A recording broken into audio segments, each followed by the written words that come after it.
Chris Marker's 1962 featurette La Jetee seems simple in form. Still images, intense audio, captivating narration, and simple editing from one image to the next. Yet as these pieces come together, an entirely different experience emerges. One that warps the viewer through time and space as the post-apocalyptic story unfolds. Nothing tells memories from ordinary moments. Only afterwards do they claim remembrance on account of their scars. While each piece is essential in creating that experience, Jean Ravel's masterful editing communicates when and where each part of the story takes place with the use of 3 simple types of transitions: fade, hard cut, and cross dissolve.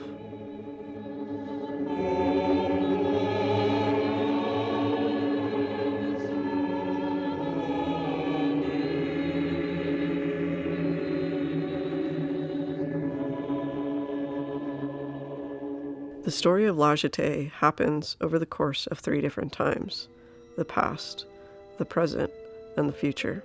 Yet in each of these temporal spaces, hard cuts, fades, and cross dissolves are used. Each time is not linked to a type of transition, but rather how the character exists and interacts with that time and space dictates the visual cuts.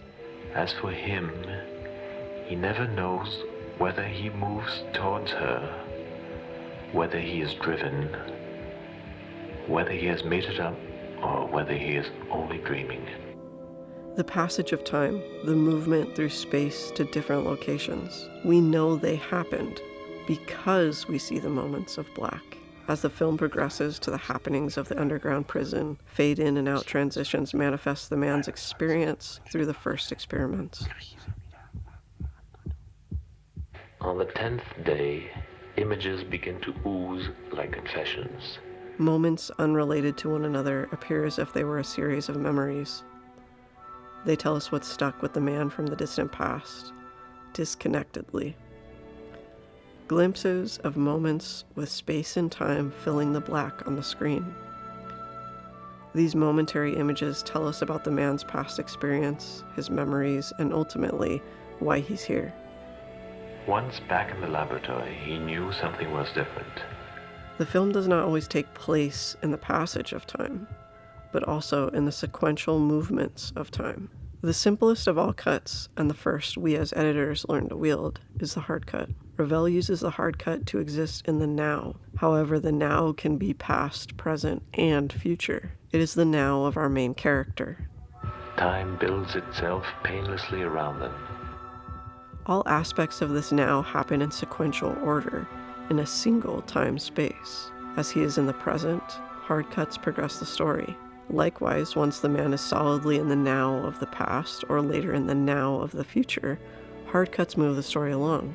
These hard cuts show the events in this place, in this time, each one connected to the picture before and after directly, sequentially. In order to transport from different spaces, but the same temporal now, La Jetee implements the final transition, the cross dissolve. As the man flows in the past of his memories during the experiment, the captors bring him back to the present of underground Paris through a cross dissolve on screen. Slowly, the screen moves from past to the present as our character himself does the same. The directors of the experiment tightened their control. They sent him back. His body and mind in 2 spaces at once. These events happening at the same time, but in different spaces entirely. He is both here and there, and for a split moment, so are we. At the height of the film, Marker furthers this idea of being fully present in the now of the past. The woman lying in bed moves in still images, one cross-dissolving into the next. The pace quickens, her movements almost animated, until a single moving image replaces the cross-dissolves.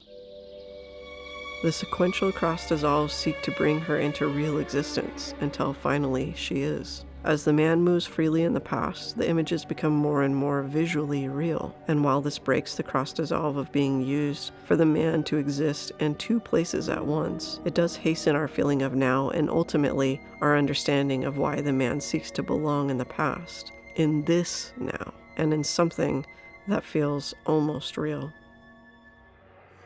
While Jetee keeps the viewer on their toes, the editing keeps time and space grounded. The story's complexity is tempered by consistency in editing. As a great edit should, this goes unnoticed by the viewer, but also allows us to fully understand the film's play between time and space. Without the simplicity and uniformity, the end and cyclical nature of the film may be lost through the temporal and spatial jumps. The reveal softened, and the impact of the man's desire to simply be with the woman for eternity stunted by our lack of connection between here, then, and now.